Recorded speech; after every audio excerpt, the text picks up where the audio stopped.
একটা মেয়ে প্রশ্ন করল, সেই মানুষ আমাকে ছেড়ে চলে গেল, আমার দোয়া কি তাকে ফিরিয়ে আনতে পারবে? হ্যাঁ, অবশ্যই। দোয়ার ঊর্ধ্বে কি কিছু আছে দুনিয়াতে? দোয়াগুলোই তো আপনার বিগড়ে যাওয়া ভাগ্য গোছাতে পারে।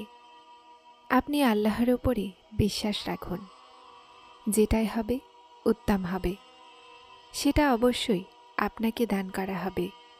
না হলে আল্লাহ পাক আপনার মন বদলে দিবেন আর আপনাকে শান্তি দান করে দিবেন ইনশাআল্লাহ।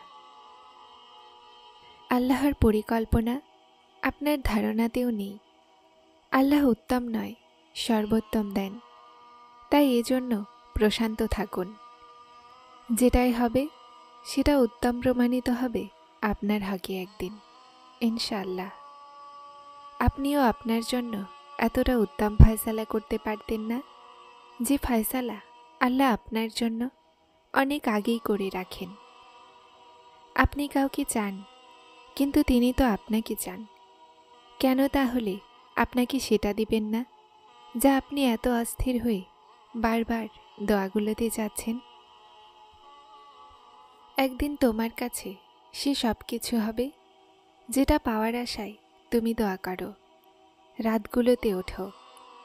আল্লাহ তোমাকে সে সব কিছু দিবেন যেটার তুমি আশা করো।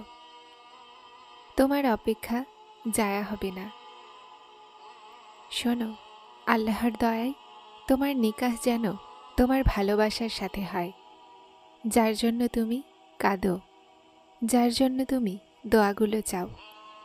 যদি সে তোমার নসিবে উত্তম হয়, তো আল্লাহ তাকে তোমার নিকাতে নিয়ে আসবে। দোয়াগুলোর কবুলিয়তে কখনো সন্দেহ করো না, কেননা সেই আল্লাহ নিশ্চয়ই জানেন তার বান্দাকে কখন, কি আর কিভাবে দিতে হবে। যা ভাগ্যে নেই সেটা কাঁদলে পাওয়া যায় না, কিন্তু দোয়ার মাধ্যমে পাওয়া যায়।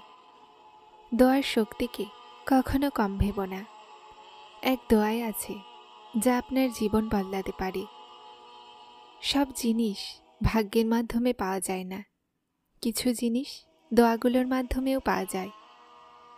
নসিবের চেয়ে বেশি মূল্যবান দোয়া হয়, কেননা যখন জীবনে সব কিছু বদলে যাবে, দোয়া নসিবকে বদলে দেয়। নসিব যেমনই হোক, নামাজ আর কোরআনের থেকে সাহায্য নিয়ে আল্লাহর কাছে যা কিছুই চাও অবশ্যই পাওয়া যায়। দোয়া একটা এমন জিনিস যা দেখা যায় না, কিন্তু অসম্ভবকে সম্ভব বানিয়ে দেয়। যখনই চাও ভালো নসিব চাও, জীবনে শান্তি থাকা চাই, সৌন্দর্য কিছুই না। আমি সুন্দর মানুষদেরকে নসিবের কাছে কাঁদতে দেখেছি। আল্লাহ সবার নসিব ভালো করুক, আমিন। আপনার পরীক্ষায় ভয় পাবেন না, সবর করুন, বিশ্বাস রাখুন। আল্লাহ তোমার জীবনকে এমনভাবে আলোকিত করবেন যেমন প্রতিটা রাতের পরে সকাল করেন ইনশাআল্লাহ। দোয়া তো সবচেয়ে বড় গুনাহগারদেরও কবুল হয়। দোয়ার কবুলিয়তের জন্য যে জিনিস বেশি প্রয়োজন সেটা হলো দোয়া বিশ্বাসের সাথে চান। আমরা কতটাই গুনাহগার কেন না হই, আল্লাহ তো অনেক দয়াময়। তিনি এতটা দয়াময় হোক আমরা পুরো জীবন তার নফরমানি করি, কিন্তু একবারও তার সামনে যদি অশ্রুপাত করি, তিনি জলদি আমাদেরকে ধরে নেন। তিনি মানুষের মতো আমাদের ভুলের খোঁটা দেন না। আমরা চেয়ে চেয়ে ক্লান্ত হয়ে যাই, কিন্তু হতাশা তো কুফর। যদি দোয়া কবুল না হচ্ছে তো হতাশ হও না। আল্লাহর তোমার চাওয়া ভালো লেগেছে। উনি চান যেন তার কাছে আরও চাও, যেন তোমাকে দিতে পারেন। জানো, আমার আল্লাহ প্রতিটা বান্দাকে অনেক ভালোবাসেন। তোমার সবরই তোমার সবচেয়ে বড় শক্তি। শুধু এজন্য যে এখন পর্যন্ত তোমার মঞ্জিল সম্পর্কে জানতে পারোনি, এর মানে তো এটা নয় যে তুমি হতাশ হয়ে চলাই বন্ধ করে দাও? শুধু এজন্য যে তুমি এখন পর্যন্ত জানতে পারোনি তোমার জন্য কি উত্তম আর কি নয়?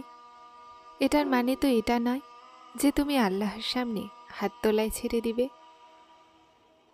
তুমি যার সামনে যোগাযোগ রাখতে চাও তার সাথে যোগাযোগ থাকেনি, তো তুমি আল্লাহর সাথে যোগাযোগ বন্ধ করে দাও। আশা তাদেরই জন্য যারা বিশ্বাস রাখে, আর হতাশা তাদেরই জন্য যারা অপেক্ষা করে না। কেন নিজেকে এতটা এলোমেলো করে রেখেছ? সব শক্তি তোমার হাতে আছে।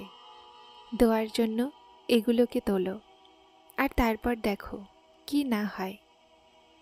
আর এটার জন্য তোমার জানা জরুরি নয় যে সামনে কি হবে আর কি নয়। তোমার কাজ শুধুমাত্র দোয়া করা। সম্ভব থেকে অসম্ভব পর্যন্ত, পাওয়া থেকে না পাওয়া পর্যন্ত সব কিছু তোমার মাঝেই আছে। আল্লাহ কোনো কাহিনী অসম্পূর্ণ রাখেন না। ধারণা আলাদা আলাদা হয়, কিন্তু তিনি সব কাহিনীকে সম্পূর্ণ করেন। যখন কোনোটাই সারা জীবন কষ্ট দেয় না, আল্লাহ কোনো না কোনো প্রতিষেধক পাঠিয়েই দেন। আমি এটা তো জানি না যে কখন পূরণ হবে, কিন্তু আমি এটা জানি যে দোয়াগুলো কখনোই রদ হয় না। তুমি বলো বিশ্বাস করি। কেমন বিশ্বাস? যে যা চাই তা এখনই না পেলাম তো চাওয়াই ছেড়ে দিলাম? নাকি এমন বিশ্বাস যে এটা বলে দিলাম যে দোয়াগুলোর মাধ্যমে কিছুই হয় না? বিশ্বাস এটা নয় যে চাইলাম আর পেয়ে গেলাম, বরং এটা যে আল্লাহ যখন চাইবেন তখনই পাব। একদিন দেখে নিও, সব পেয়ে যাবে, অবশ্যই পাবে। শোনো, পরীক্ষায় ভয় পেও না। পরীক্ষা যতই বেড়ে যাবে তুমি প্রিয় রবের ততটাই নিকটবর্তী হয়ে যাবে, আর যতটা তুমি প্রিয় আল্লাহর নিকটবর্তী হয়ে যাবে পরীক্ষা ততটাই কম হয়ে যাবে। একটা কথা সত্য, আল্লাহ কোনো প্রাণীর ওপরেই তার সাধ্যাতীত বোঝা চাপান না। তোমার পরীক্ষা ততক্ষণ আছে যতক্ষণ তুমি সবর করতে পারবে। যখন মন ঘাবড়াতে লাগে আর চোখগুলো দিয়ে অশ্রু আসতে লাগে, শুধু একটা কাজ করবে, নিজের হাত আল্লাহর সামনে দোয়ার জন্য তুলে নিও। তিনি সব বুঝে নেবেন। নিশ্চয়ই আল্লাহ সব জিনিসের কুদরত রাখেন। আল্লাহ তো ছোট পিঁপড়াকেও জায়া হতে দেন না। তাহলে তুমি কিভাবে ভেবে নিলে যে তোমার ভাঙা হৃদয়ের সাথে করা সবরকে তিনি জায়া করে দিবেন? সবর রাখো, ইনশাআল্লাহ জয়ী তুমিই হবে। যা তীব্রভাবে চাওয়া হয় সেটা অবশ্যই পাওয়া যায়। আল্লাহ আপনার অস্থিরতাকে জায়া হতে দিবেন না।